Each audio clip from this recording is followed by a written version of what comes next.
बोलो जयकारा बोल मेरे श्री गुरु महाराज की जय। बोलो सांचे दरबार की जय।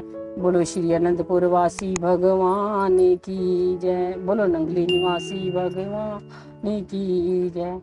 सच्चा गुरु वही है जो दृष्टि दर्शन स्पर्श संकल्प शब्द तथा भाव से शिष्य पर कृपा करते हुए उसे यह ज्ञान दे कि वह ईश्वर का ही अंश है और उसे अनंत सिंधु का एक बिंदु है। श्री परमहंस दयाल जी श्री पहली पातशाही जी वास्तविक अर्थों में इन सब गुणों से संपन्न थे। आपको हृदय से लगाते ही उन्होंने पूर्णता का अनुभव किया। इस प्रकार आपने श्री आज्ञा से एक निर्जन स्थान को भजनाभ्यास के लिए उपयुक्त निश्चित किया। श्री परमहंस दयाल जी ने पंडित जगन्नाथ जी को उस स्थान पर धुनी रमाने के लिए भेजा। स्वयं सीमा प्रांत के परमार्थ कार्य के लिए चल दिए। बस फिर क्या था कि आप श्री सद्गुरुदेव महाराज जी श्री दूसरी पातशाही जी उस धुनी के किनारे समाधि स्थित हो गए। ना आपको दिन की दोपहर, ना रात्रि की, ना सर्दी की कुछ भी अनुभव नहीं होता था। एक लंबा चोला पहने रखते थे। श्री चरणों में पादुका पहनना भी भार मालूम होता था। कभी कभी भजनाभ्यास से उठते और थोड़ा सा सत्संग आदि भी कर लेते थे। आगरा निवासी गुरुमुख प्रेमी आपके अमृत प्रवचन श्रवण करने के लिए आते और घंटों तक प्रतीक्षा करते रहते, परंतु आप अपनी ही मस्ती में मग्न किसी और ही लोक में विचरण कर रहे होते। जब कभी उठते थोड़ा सा सत्संग कर लिया, जब तिल चाहा तो थोड़ा सा कंदमूल ले लिया। इस प्रकार ऋतु पर ऋतु बीतने लगी। आपको किसी से प्रयोजन ना था। कई आगरा निवासी तो आपके नाम धाम से परिचित ना होते हुए भी एक दिव्य आभा से आकर्षित हो धुनी के समीप खाद्य पदार्थ रख कर देखते कि शायद कभी आप इन्हें स्वीकार करेंगे, परंतु योगीश्वर का इन वस्तुओं से कोई संबंध ना था। ऋतुएं आई और अपनी रंग छटा कर चली गई। मुनि अगस्त्य जी के परम शिष्य सुतीक्षण की न्यायी आप अपनी अनंत साधना में लीन थे। अब वर्षा ऋतु समीप आ गई। प्रेमियों ने कई बार श्री चरणों में विनय की कि अब इस स्थान को छोड़कर हमारे घर चलिए। आप उनके आग्रह की ओर तनिक भी ध्यान न देते, अपने ही आनंद में लीन रहते थे। उस स्थान पर ना कोई मकान था, ना टपड़ा। एक दिन जब श्री महाराज जी कुछ सत्संगी उपदेश करके भजनाभ्यास पर बैठने लगे तो कुछ श्रद्धालुओं ने विनय पूर्वक आग्रह किया कि महाप्रभु, अब आप इस स्थान को छोड़कर हमारे घर चलिए। परंतु अभी उन्हें किसी की विनय प्रार्थना की कोई प्रयोजन ना था। इस समय तो आप अपने ही श्री सद्गुरुदेव जी की आज्ञा व मौज में निज जीवन को ढा रहे थे। कुछ श्रद्धालुओं ने मिलकर श्री परमहंस दयाल जी के चरणों में विनय पत्रिका डाली लिखी, जिसमें यह लिखा कि प्रभु श्री सद्गुरुदेव महाराज जी श्री दूसरी पातशाही जी तो अपने आनंद में लीन बिना किसी झोपड़ी या मकान के खुले स्थान पर बैठे हैं। आपकी श्री आज्ञा भेजे कि वे वहां से उठकर और हमें कोई मकान आदि के लिए उनके लिए बना दे। उनके स्थूल शरीर को कष्ट होता होगा। उस समय श्री परमहंस दयाल जी तल जिला कोहाट में विराजमान होकर सत्संग कर रहे थे। जब विनय पत्रिका पढ़ी तो नैनों से अश्रुपात होने लगा। हृदय गदगद हो गया। उपस्थित संगत ने उनकी यह दशा देखी। श्री परमहंस दयाल जी ने फरमाया, स्वामी स्वरूपानंद जी शेरों के बच्चे हैं। वे श्री आज्ञा में तत्पर रहने वाले हैं। वे ऐसे नहीं कि अपने आराम के लिए गुरु की आज्ञा को छोड़ दें। वे शेर हैं और शेरों की तरह ही शक्तिशाली होंगे। जो उनकी मौज हो वही करें। उन्हें विनय पत्रिका का उत्तर भक्त काशीराम महात्मा परम शांतानंद जी को कहा कि वहां पत्र भेजो जिसमें लिखो कि उन्हें कुछ ना कहा जाए, उन्हें इसी स्थान पर रहने दिया जाए और भक्तजन उनके चारों ओर टपड़ा छाया बना दे। इसके पश्चात श्री परमहंस जी इटल से टेरी गए।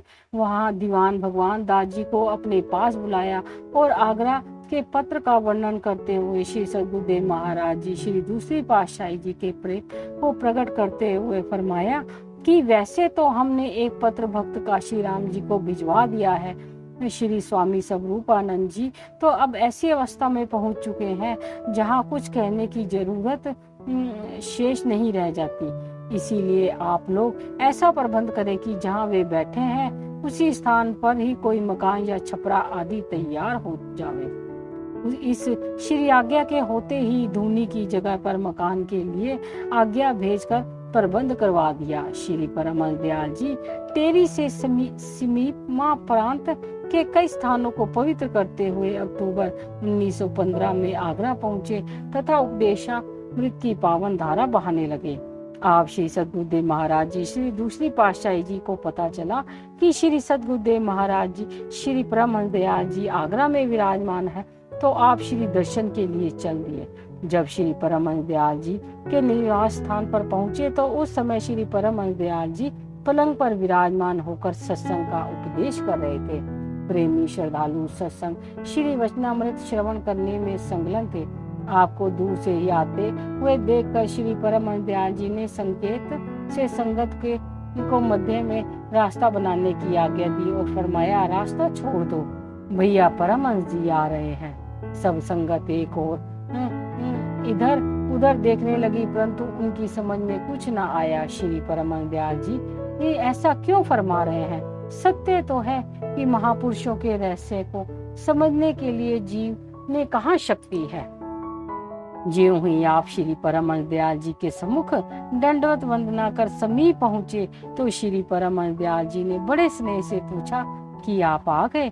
आपने विनय की, प्रभु श्री दर्शन की इच्छा ने हमें व्याकुल कर दिया, सो हम श्री दर्शन के लिए उत्सुकता से आए हैं। श्री प्रवचन हुए, आपने अच्छा ही किया, नहीं तो हम आपके पास ढूंढनी पर आना पड़ता।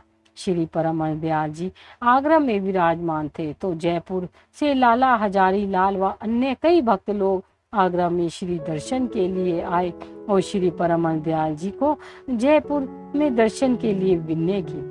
उस समय यहाँ रहकर 8 जून 1916 में श्री परमहंस दयाल जी को जयपुर ले गए। श्री परमहंस दयाल जी जयपुर में विराजमान होकर पावन अमृत की धारा बहाने लगे। महापुरुषों की प्रत्येक लीला में कोई ना कोई रहस्य छिपा होता है। वे अपने शिष्यों की समय समय पर परीक्षा भी लेते हैं, परंतु बाहरी रूप से लोगों के सामने आदर्श रखने के लिए अंदर से कृपा दृष्टि रखते हुए शिष्य को गुण संपन्न बना देते हैं। वे बिल्कुल ऐसा करते हैं जैसे गुरु कुमार शिष्य कुंभ है, गड़ी गड़ी काढ़े खोट, अंतर हाथ सहारी है, बाहरी मारे चोट। जैसे कुम्हार बर्तन बनाते समय बर्तन के अंदर तो अपना हाथ रख लेता है और बाहर से चोटें मारता है, इसी प्रकार ही गुरु अपने शिष्य के प्रति करते हैं। आप श्री सद्गुरुदेव महाराज जी श्री दूसरी पातशाही जी के दिल में श्री दर्शन करने की तीव्र अभिलाषा जागृत हुई। श्री परमहंस दयाल जी को जयपुर में विराजमान हुए कुछ समय हो चुका था, अतः आप श्री दर्शन की तीव्र उत्कंठा के कारण जयपुर पहुँचे। वहाँ श्री परमहंस दयाल जी की मौज कुछ ऐसी हुई कि ज्यों ही आपने श्री दर्शन के लिए अभी आप दंडवत प्रणाम करने के लिए बैठने भी ना पाए कि श्री आज्ञा हुई तुरंत लौट जाओ। श्री आज्ञा पाते ही आप खड़े खड़े लौट आए। उस समय की दशा का वर्णन नहीं किया जा सकता। उधर यह आज्ञा फरमाई जा रही थी कि एकदम लौट जाओ, इधर आपने श्री परमहंस दयाल जी नेत्रों में भी पानी भर आया, परंतु किसी से कुछ नहीं कहा, अंदर ही पी गए। जिस स्थान पर श्री परमहंस दयाल जी विराजमान थे उस स्थान से चलकर अभी आप थोड़ी दूर ही गए थे कि मार्ग में पंडित जगन्नाथ जी जो श्री परमहंस दयाल जी के दर्शन के लिए घर से आ रहे थे मिल गए और उन्होंने आपको अपने साथ घर ले जाकर स्नान करवा भोजन खिलाया और अपने लड़के को गाड़ी के किराए के लिए रुपए देकर आपके स्टेशन पर भेज दिया। उसने कहा कि टिकट लेकर आराम से गाड़ी में बिठा देना। इस काम से निपटकर जब पंडित श्री परमहंस दयाल जी के श्री चरणों में पहुंचे तो उन्होंने श्री सद्गुरुदेव महाराज जी श्री दूसरी पातशाही जी के मिलने तथा भोजन आदि खिलाने का सब वृत्तांत कह सुनाया। यह सुनकर श्री परमहंस दयाल जी के नेत्रों से जल की धारा बह निकली और फरमाने लगे, पंडित जी आपने बहुत अच्छा किया कि उनको खाना खिलाया। यहाँ तो सब दिल के अंधे थे, जो किसी ने उनको पानी तक ना पूछा। हमारी तो ऐसी ही मौज थी और इसमें एक गुप्त रहस्य भी था, परंतु किसी ने हमारी मौज को पहचाना नहीं। अतः हमने उन्हें आते ही वापस जाने की आज्ञा दी। वे तो आरंभ से ही हमारी आज्ञा का पालन करने के लिए एक हैं, इसीलिए बिना कुछ कहे ही तत्काल लौट गए। हम आपसे बहुत खुश हैं, आपने बहुत अच्छा किया। ऐसा फरमा कर श्री परमहंस दयाल जी मौन हो गए। उधर आपने पुनः आगरा में जाकर धूनी के समीप तपस्या आरंभ कर दी। लोग आपको श्रद्धा से हरिहर बाबा कहते थे। उन्हें क्या मालूम कि आप केवल कथन मात्र ही नहीं अपितु वास्तव में ही हरिहर बन गए थे। कहते हैं कि जिस धूनी पर यह दिव्य महापुरुष समाधि लगाए रहते, उस धूनी, उस वृक्ष तथा उस स्थान से हरिहर की मधुर ध्वनि उठने लगी। उस ध्वनि को सुनकर कोई भी आकर्षित हुए बिना नहीं रहता था। इस प्रकार आपका मुखारबिंद कठिन तपस्या, श्री गुरु आज्ञा व श्री मौज में जीवन ढालने से सूर्यवत देवी पैमान हो उठा। वैसे तो आप बाल्यकाल से ही साधु प्रवृत्ति के थे, फिर भी आपने सन 1904 से गुरु दीक्षा प्राप्त करके 1907 तक पहाड़ों की कंदराओं में 3 वर्षों तक अत्यधिक कठिन साधना की। पुनः सन 1907 ईस्वी में श्री परमहंस दयाल जी श्री पहली पातशाही जी ने साधु वेश प्राप्त कर उनकी श्री आज्ञा अनुसार सन 1907 में व 1917 से तक 10 वर्ष तक निरंतर आगरा में कठिन योग साधना में लीन रहकर लक्ष्य को प्राप्त किया।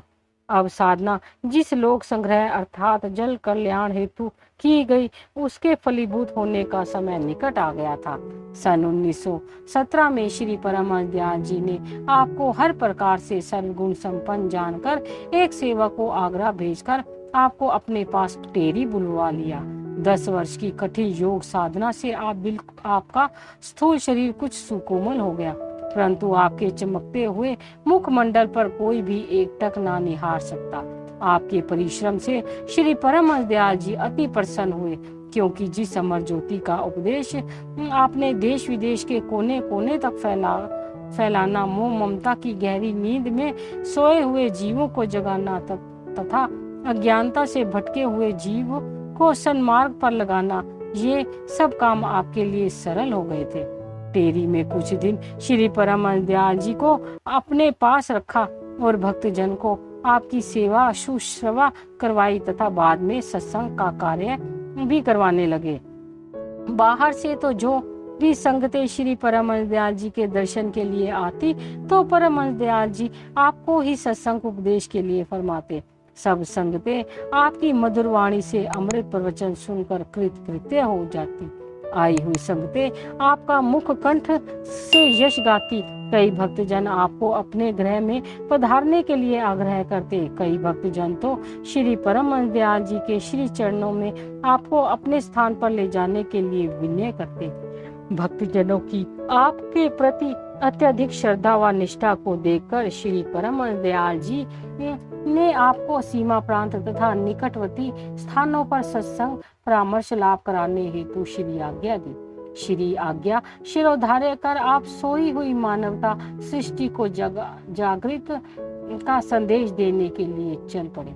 सीमा प्रांत के नगर नगर गांव गांव में नामामृत की पावन वृष्टि करने लगे। आप जिस नगर अथवा गांव में पधारते, आपके दिव्य स्वरूप के तेज से संस्कारी आत्माएं स्वयं आपकी ओर खिंची चली आती। प्रेमी भक्तों की भीड़ लग जाती। अधिकारी एवं संस्कारी आत्माएं नाम दीक्षा प्राप्त कर आपकी पावन संगति रूपी भी गंगा में मंजन करने लगी। जब आप श्री परमहंस दयाल जी के दर्शन के लिए टेरी जाते, तो अत्यधिक श्रद्धालु तथा श्री दर्शन के अभिलाषी भक्त जनों को भी साथ ले जाते। जब आपके श्रद्धालुओं की संख्या अत्यधिक हो गई और सीमा प्रांत के कई नगरों व गांव में आपकी महिमा गाई जाने लगी तथा टेरी शहर के भक्तजन भी आपकी स्तुति करने लगे, तो एक दो भक्त श्री परमहंस दयाल जी की सेवा में रहते थे। वे आपके बढ़ते हुए यश को सहन न कर सके उनके हृदय में आपके प्रति ईर्ष्या उत्पन्न हो गई। वे भक्त मन ही मन हैरान थे कि आप देखने में वेशभूषा में तो साधारण से प्रतीत होते हैं और आपका प्रभाव अमित था। इसके साथ ही आप श्री परमहंस दयाल जी से भी अत्यधिक स्नेह के पात्र थे, इसीलिए वे भारी रूप से तो कुछ ना कह सकते, परंतु दिल से आपके प्रति द्वेष करने लगे। यह स्पष्ट प्रमाण है कि फूलों के साथ कांटे, छाया के साथ धूप, हर्ष के साथ शोक का परस्पर संबंध रहता है। ये प्रकृति का अटल सिद्धांत है, द्वंद्व की सृष्टि का नाम है कि चौथी पातशाही जी श्री गुरु रामदास जी के अपने ही पुत्र शिष्य पृथ्वी चंद और श्री अर्जुन देव जी थे। दोनों के स्वभाव में आकाश पाताल का अंतर था। जहाँ श्री अर्जुन देव जी की आज्ञाकारी सेवा, स्वरूप तथा प्रेम के आगार थे, वहीं पृथ्वी चंद जी ईर्ष्यालु, अहंकारी तथा विरोधी थे। इतना होते हुए भी पृथ्वी चंद जी की यह अभिलाषा रहती थी कि श्री अर्जुन देव जी को और श्री गुरु रामदास जी स्नेह भरी दृष्टि से ना देखे, परंतु गुरु की आज्ञाकारी शिष्य तथा पिता को आज्ञाकारी पुत्र स्वतः ही सदा प्रिय होते हैं। वे श्री अर्जुन देव जी पर अपनी कृपा दृष्टि रखते हैं। एक बार ऐसा ही हुआ कि श्री गुरु रामदास जी किसी कार्य के लिए लाहौर में जाने के लिए प्रथम पृथ्वी चंद जी को कहा, परंतु उसने इस ख्याल से कि कहीं मेरे पीछे श्री अर्जुन देव जी को पिताजी उत्तराधिकारी ना बना दे, जाने से इनकार कर दिया। पुनः उन्होंने श्री अर्जुन देव जी को आज्ञा फरमाई कि श्री अर्जुन देव जी तो सहर्षि श्री आज्ञा शिरोधार्य कर लाहौर चल दिए। उनके दिल में स्वामी और सेवक भाव का विमल प्रेम था। श्री गुरु रामदास जी ने फरमाया कि जब तुम्हें आज्ञा भेजे तब लौट आना। श्री अर्जुन देव जी लाहौर चले गए। वहां जाकर इनका दिल श्री दर्शन के लिए तड़पने लगा। इन्होंने प्रेम विहार होकर एक पत्रिका श्री चरणों में भेजी। ईर्ष्यालु पृथ्वी चंद जी ने उसे रास्ते में ही गुप्त कर दिया। पुनः दूसरी विनय पत्रिका भेजी तो भी पृथ्वी चंद जी ने उस पत्रिका को श्री चरणों तक नहीं पहुंचने दिया। जब तीसरी पत्रिका भेजी तो उस समय संदेशवाहक जो पत्रिका देते हुए यह भी समझा दिया कि इसे श्री गुरु महाराज जी के श्री चरणों में पहुंचाना, किसी के हाथ में मत देना। उस समय श्री अर्जुन देव जी का दिल प्रेम में बिन बावरी मीन प्यासी की तरह तड़प रहा था। जब यह पत्रिका श्री गुरु रामदेव जी के पास पहुंची तो पहली पत्रिकाओं का रहस्य भी खुल गया। परिणाम यह हुआ कि गुरु गद्दी का उत्तराधिकारी आखिरकार श्री अर्जुन देव जी को ही बनाया गया। इस मार्ग में तो सच्चाई, त्याग, सेवा और प्रेम की नितांत आवश्यकता है। इसी प्रकार श्री सदगुरुदेव महाराज जी श्री दूसरी पातशाही जी के प्रति श्री परमहंस दयाल जी के का प्रगाढ़ स्नेह और उनकी अतुल्य कृपा को देखकर कई प्रेमी मन ही मन इनसे ईर्ष्या करते थे। उनमें से ऐसा ही एक भक्त था जो श्री परमहंस दयाल जी के सम्मुख ही आपके विषय में स्पष्ट रूप से ईर्ष्या भरा व्यवहार करता। श्री परमहंस दयाल जी को यह अच्छा तो ना लगता, किंतु फकीरी स्वभाव से वे किसी को कुछ ना कहते।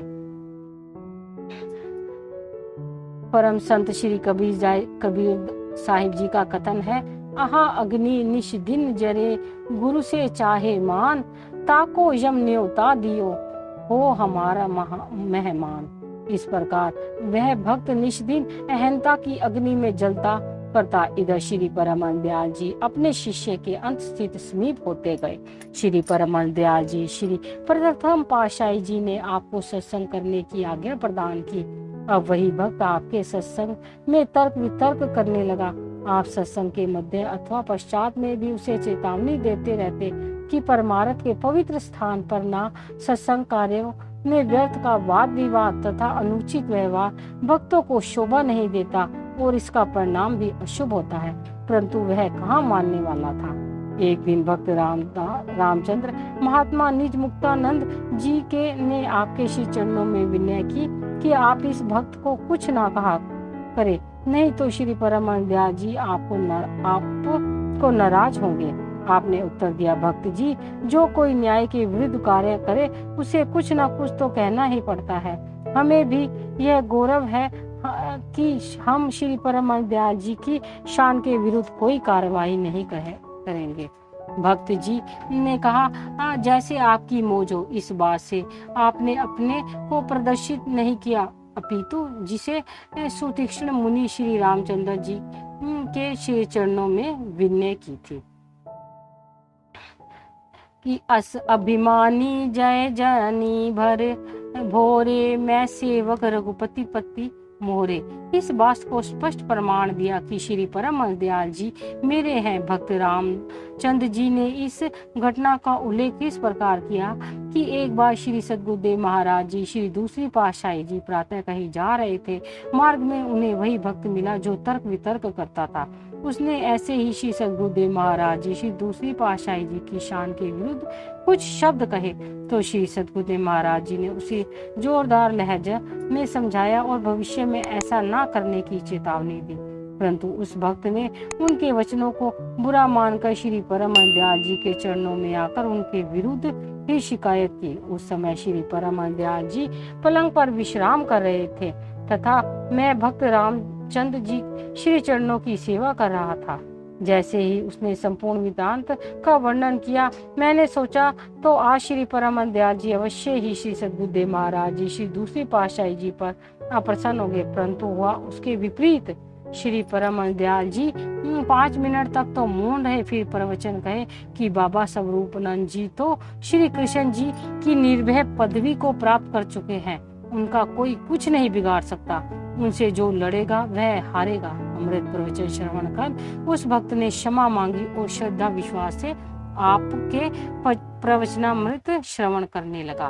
बोलो जयकारा बोल मेरे श्री गुरु महाराज की जय, बोलो साचे दरबार की जय।